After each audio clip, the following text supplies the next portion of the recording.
στην προσπάθειά μας αυτή στην καλλιέργεια μας έχει βοηθήσει και το μικροκλίμα της περιοχής, το οποίο το καλοκαίρι είναι ένα δροσερό καλοκαίρι για καθαρά μεσογειακό κλίμα,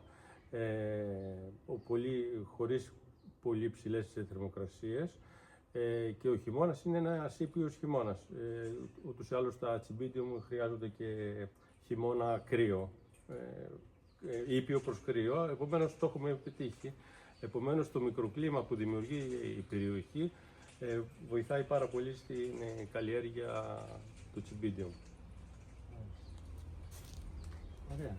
Και τα χαρακτηριστικά, γιατί είμαστε εδώ για άλλο λόγο φέτος, είναι ενδιαφέροντα και για τις καλλιέργειες που βέβαια, ναι. μας ενδιαφέρουν. Και τα τροπικά... Γιατί ακριβώς αυτός ο συνδυασμός είναι ίσως αυτό που πρέπει για να είναι το Cymbidium και η ορχιδέα θεωρείται ένα τροπικό φυτό. Άρα, επομένως, και εσείς οι τροπικές καλλιέργειες που θέλετε να αναπτυχθούν εδώ στο νησί, το μικροκλίμα που υπάρχει ευνοεί σε αυτή την κατεύθυνση. Ωραία. Και την ανάπτυξη των καλλιεργειών.